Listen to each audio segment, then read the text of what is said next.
Look, welcome everybody.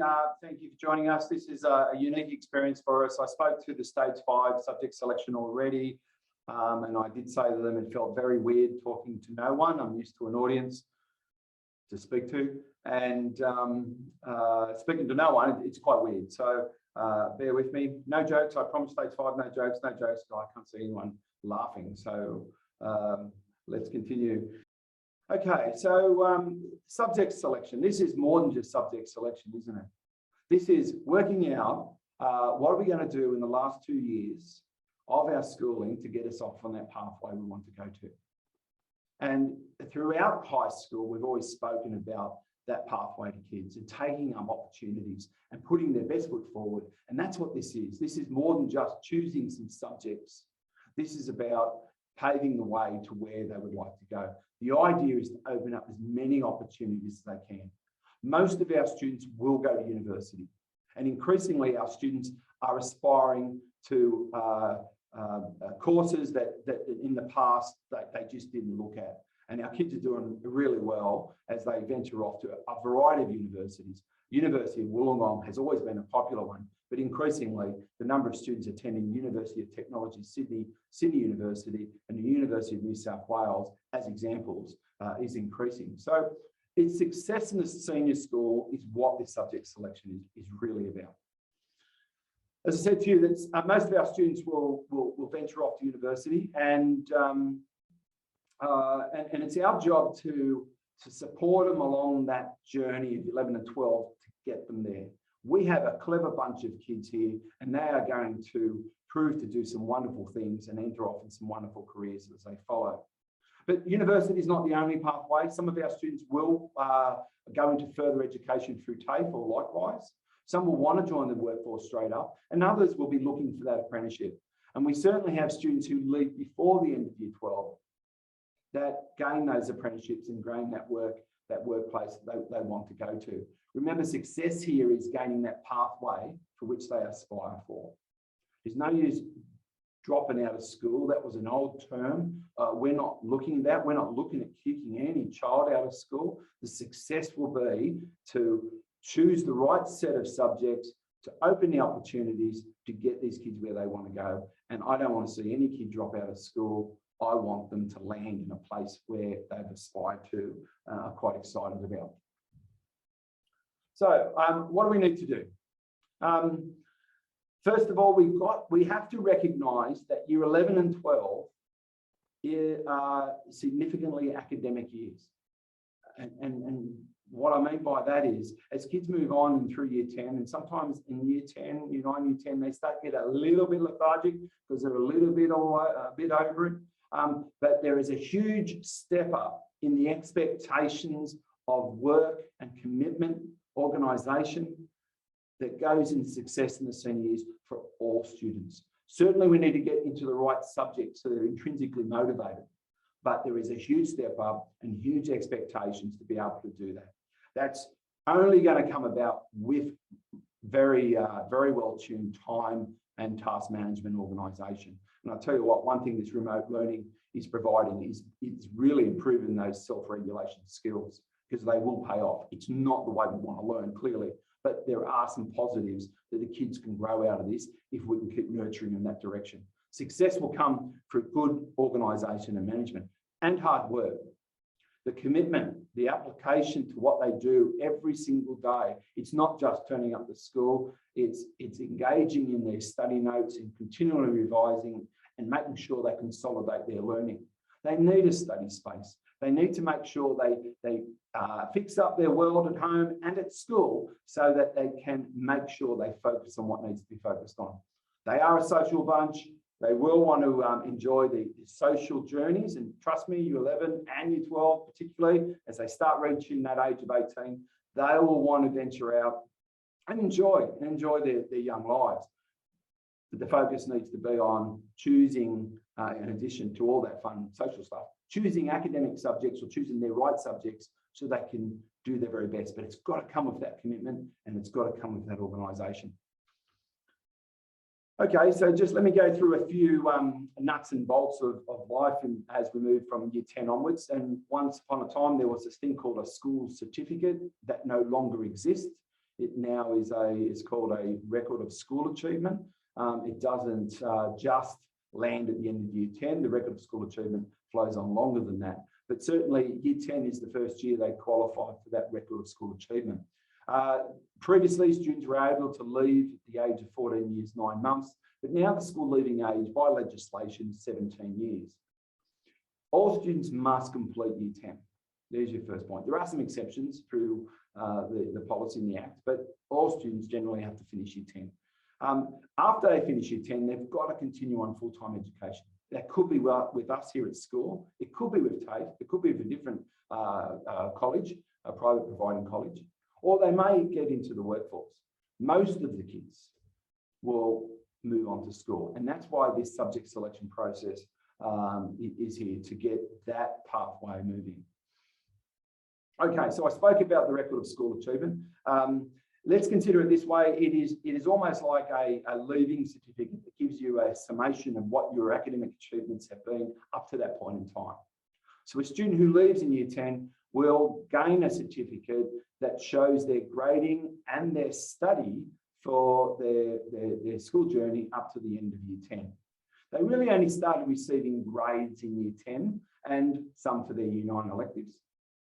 And so that's why it's only offered from year 10. If they go to year 11, as most kids do, but if they go to year 11 and leave during year 11, they'll still then, at that point of leaving, gain a record of school achievement with grading at that point in time.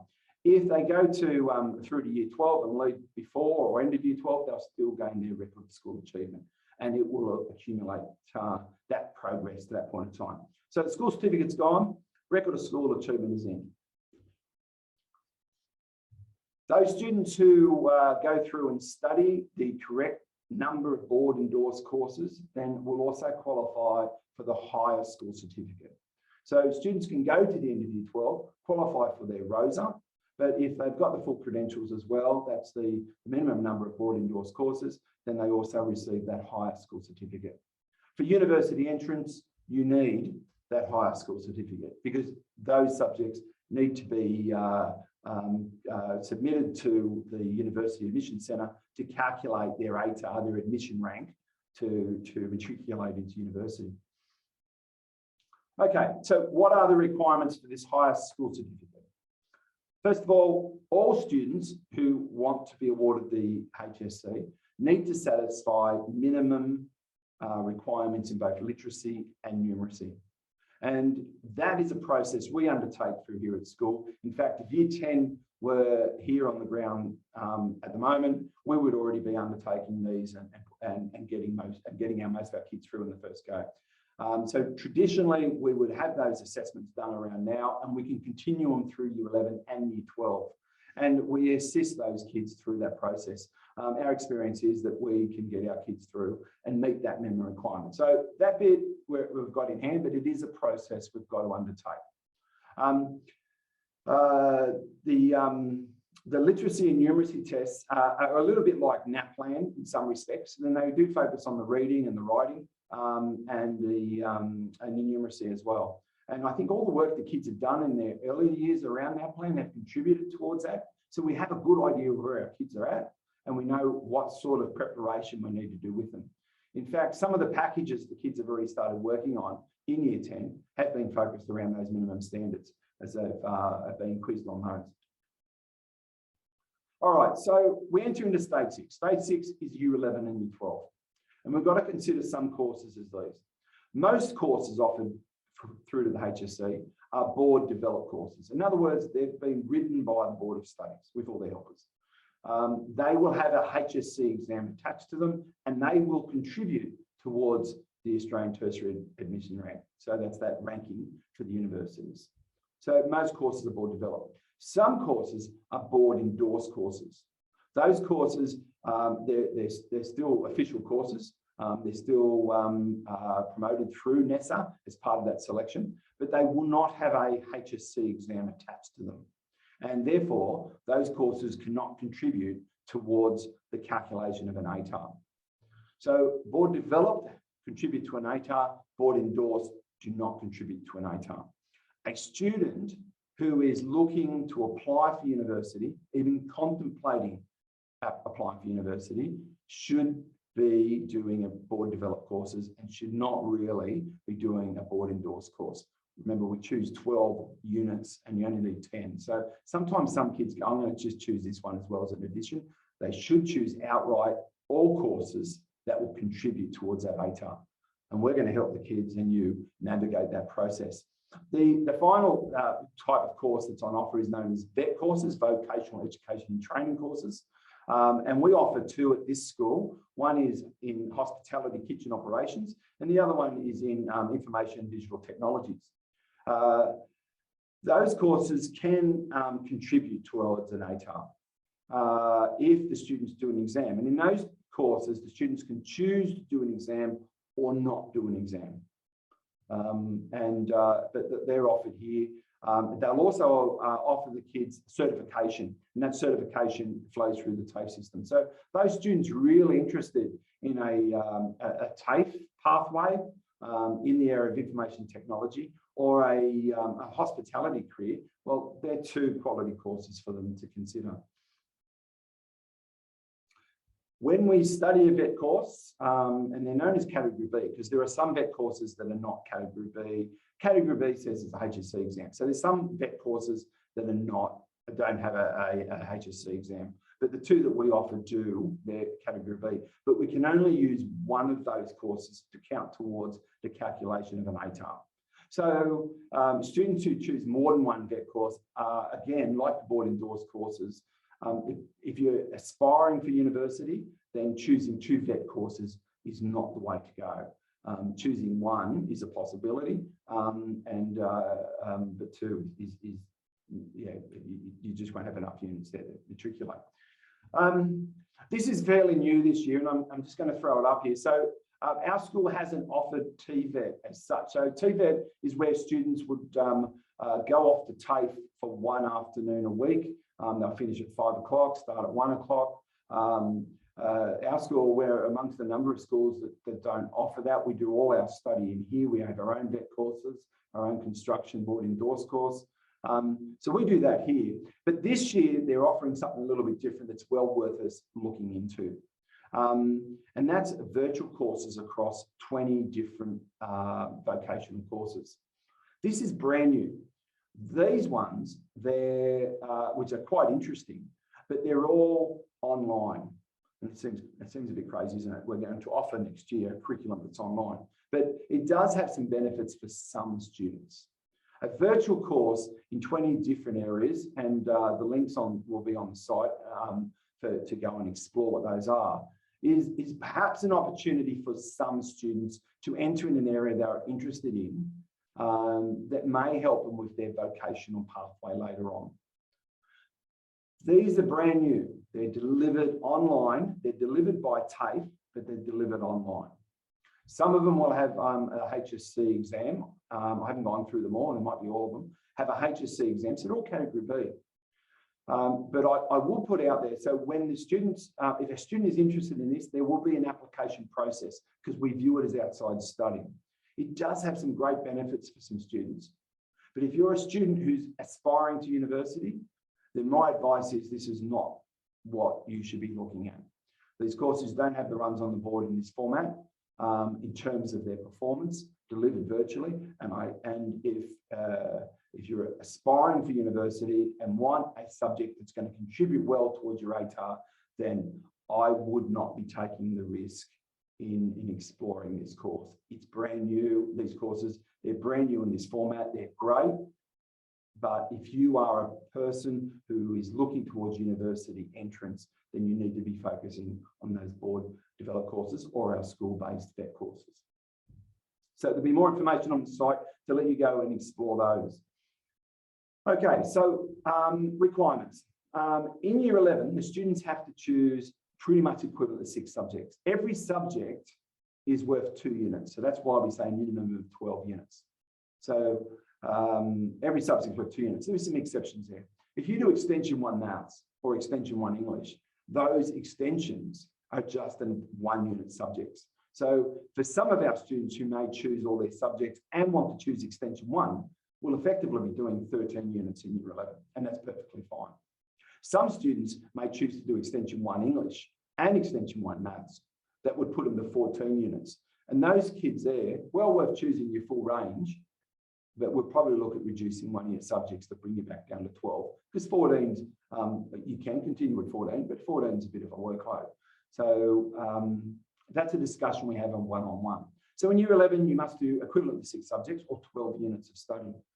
In year 12, you could leave one of those courses. So if one of those courses isn't working well, and we've got a great process here for the kids to reflect, we don't just get rid of a subject because we want less work to do. But if one of those courses isn't working, well, stop investing time in that course and reduce it to 10 units. And so year 12, you can go off those 10 units.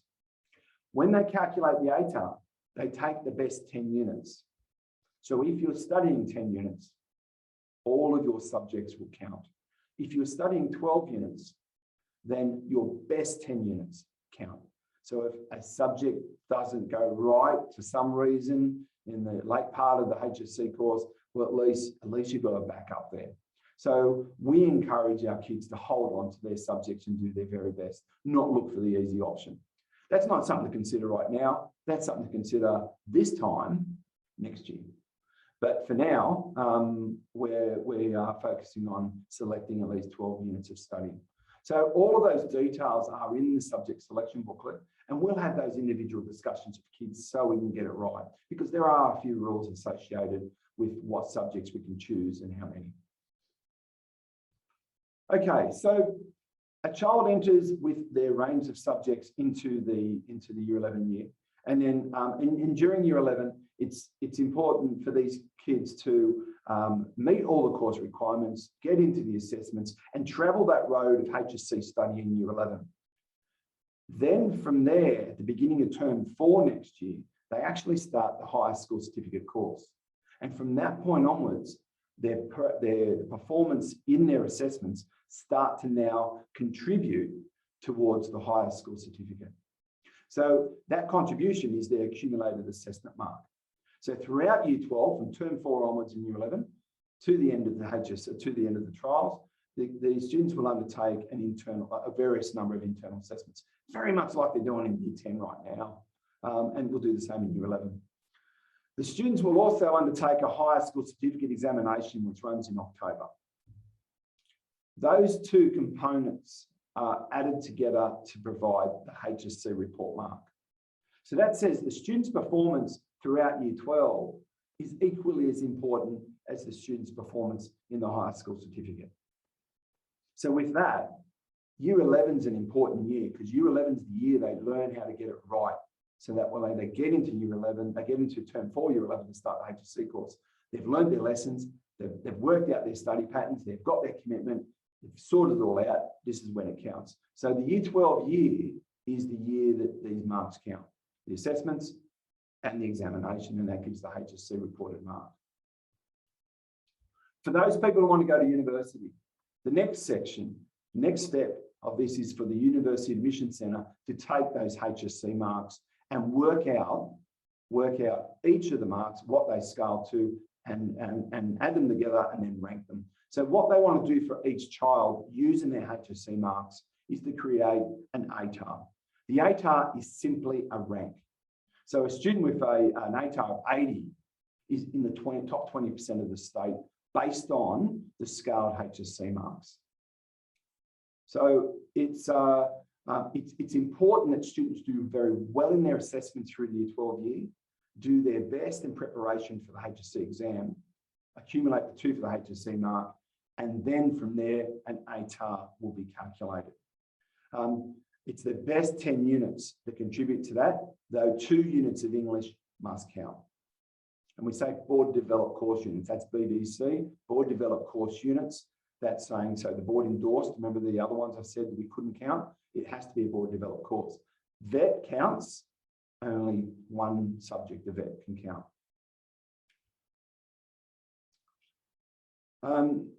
The ATAR, so this is a critical point to know now. So those people are aspiring for university, clearly everyone wants the edge. And we work with kids to bring out the edge. The edge comes through choosing the right subjects and working hard. That's the edge.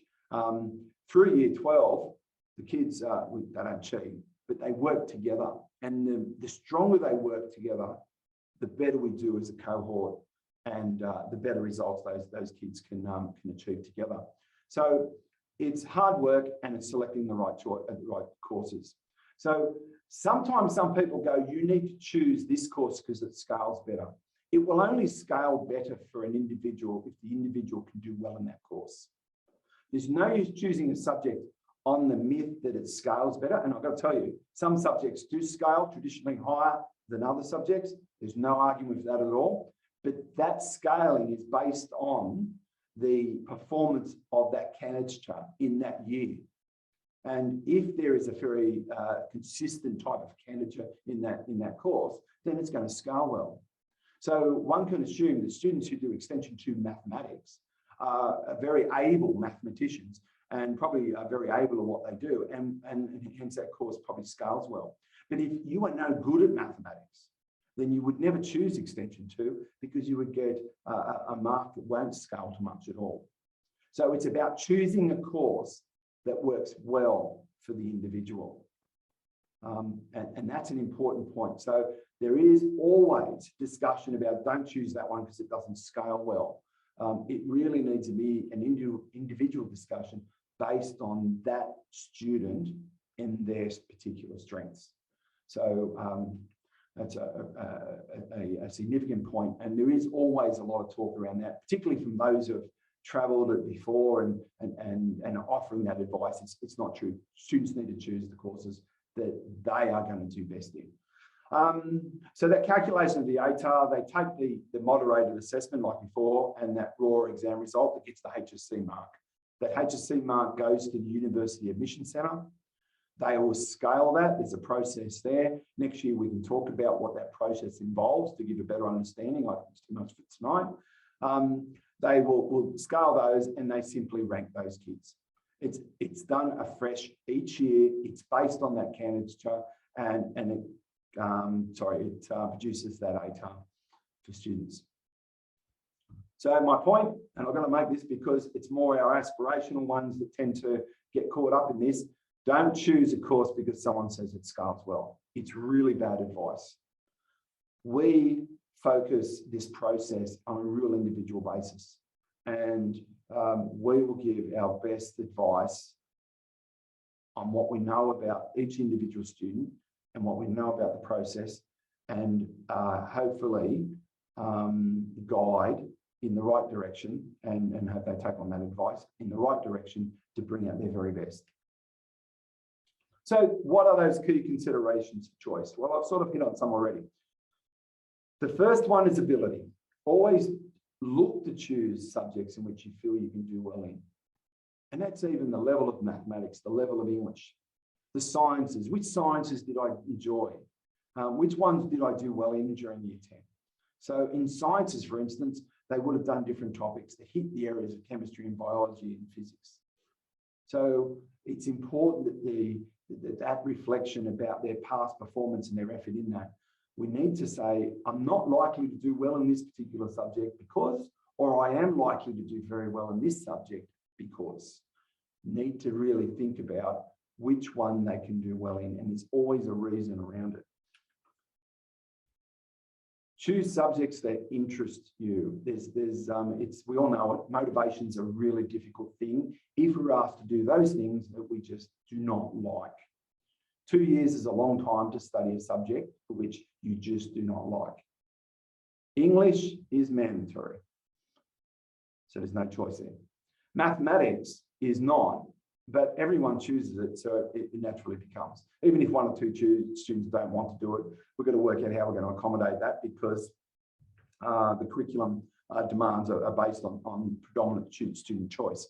So outside of those two, it's about making sure that we enter into a subject that we know we have some motivation in. We don't mind sitting down and doing some work and those sort of things. If we've got to sit down and focus on something we hate, it's not going to work well. So choose those subjects that interest you. And interest is also this one I want to study. You need to be looking at those subjects that you're going to be very well prepared to sit down and write out your study notes, to go into a classroom and ask those questions. Those subjects that they might be just more than interesting. They may be more than inside your ability, but it's got to be something you go, but I can get into this too. I can engage in studying this one. So they're the key options of choice. You need to be motivated to get through it. So they're the key choices. I'm just going to go back to those things. So we really need to make sure that we choose something that's interesting for us, that we can get into, and we have the ability to be able to work through. There are some subjects that have project or practical components. Some of those include, I hope I don't miss any out, we've got English Extension 2 has a project, Society and Culture has a project, Music has performance, Dance has performance, Drama has performance, Industrial Technology Multimedia has a project portfolio, Visual Arts has a project, Design and Technology has a project and a portfolio, and I hope I haven't missed any there. Those subjects there, they're considerable aspects of that HSC process. Those projects or performances are part of the HSC component, that HSC Mark area. Not the assessments, the kids need to do all the assessments. They usually come with substantial work. The kids who undertake that, so someone who enjoys visual arts, will do very well with that project. Those people who enjoy the concepts around, you can see in the subject selection around society and culture, and when they get into that personal interest project, they enjoy it and they'll do a wonderful job. What we need to consider, however, is if you're not a person who can undertake a self-regulated project like that, it's probably not a course for you. The other consideration is how many project performance courses do I want to do? Because they are a lot of work.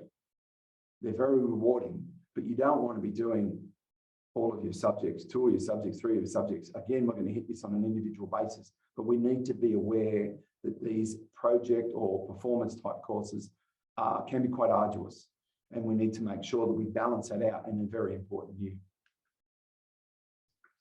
The levels of mathematics and English, I've spoken to the head teachers of those areas. Each year we give the kids very pointed advice, because they'll ask the questions. Do you think I'm able to do advanced? Do you think I'm better off doing standard? Do you think I'm up to extension 1? They're very valid questions, and it comes back to ability, but it really comes back to the kids' commitment and their organisation to get into those.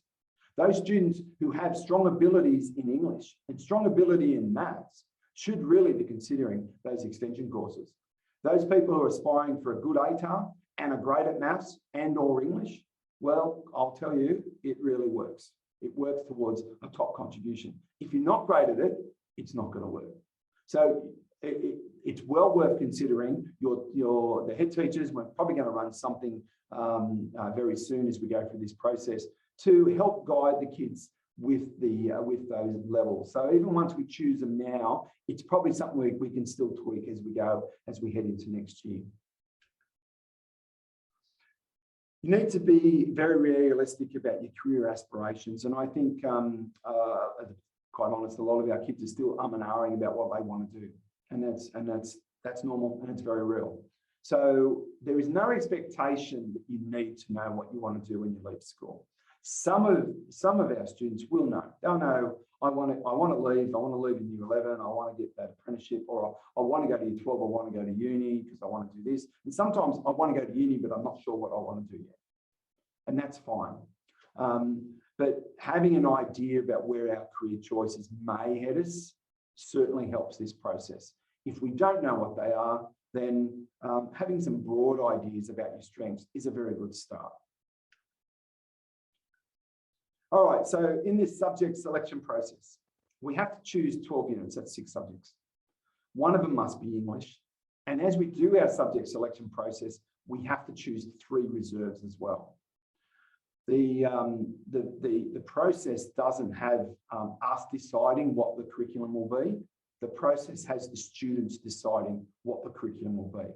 That subject selection process go through the timetable. It's got a great algorithm to work out the best line of fit across all the subjects, and it's effectively a voting process.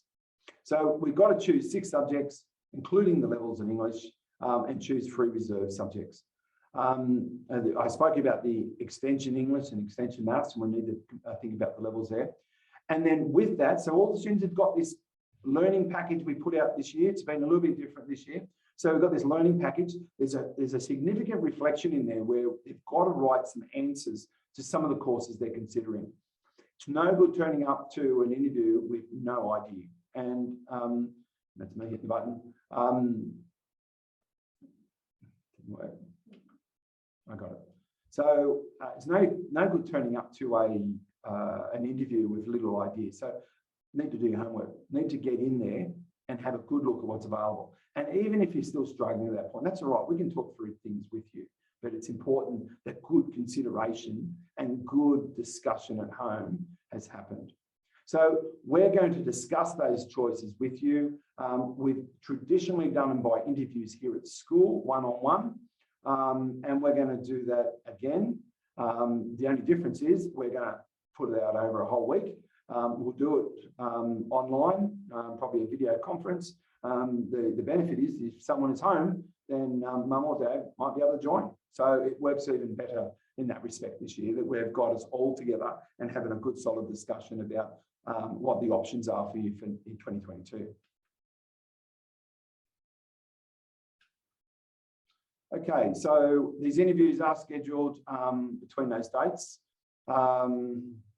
That's what I just talked about that. We'll send an email out to you, by the way, with that information, a particular time. We might even look at the booking system. We haven't finalised that bit yet, so you can choose a time, but we're going to sort that out for you, get some information out. But the most important thing right now is to do the homework, in terms of the package, but the homework in terms of looking at the website, looking at the subject information book, and having a great discussion at home about the range of subjects, about the career options, about what we enjoy doing and what's going to be hard to get in and study and what's not. Those are discussions that would help that process along very well. So the way the process works then, that at those interviews, we actually put in those subject choices. This year, we're going to do something a little bit different. And we thought of this before we went into lockdown, and it just makes it a little bit harder for us, but I think just as worthwhile. The students will make an initial choice, but sometimes some of those subjects, only a few kids choose the subject. We can't run a course with just a few kids. So we end up saying, well, unfortunately, that course doesn't run. There will be a few of those courses that don't run. That's just what happens every year. So this year, after we do that initial, we're going to come back. We're going to turn some subjects there. We're going to come back and let the kids choose again. Because sometimes kids choose one subject but don't choose another because they think this one's going to run. If it didn't run, it lets them think about it again and then choose their better choices. This puts them on a better road for next year, that they're landing with their most preferred subjects. So it will be their first choice, it will be narrowed, and they'll get a second choice. Once they've done that second choice, it's filtered again. We may have to hit the reserves on some kids. It's very uncommon, but it's happened where just a very strange combination of courses that someone chose, it didn't fit right, and we'll talk to those kids individually. But they go onto a line, and then we've got something to work with. And at that point, once we've confirmed those, then we're going to provide that confirmation out. And we're hoping to get that confirmation out by the end of this term. So we've got a process, we've got a timeline. There's really no reason, we can't say that these days, but there really is no reason why we can't get there. So hopefully we do.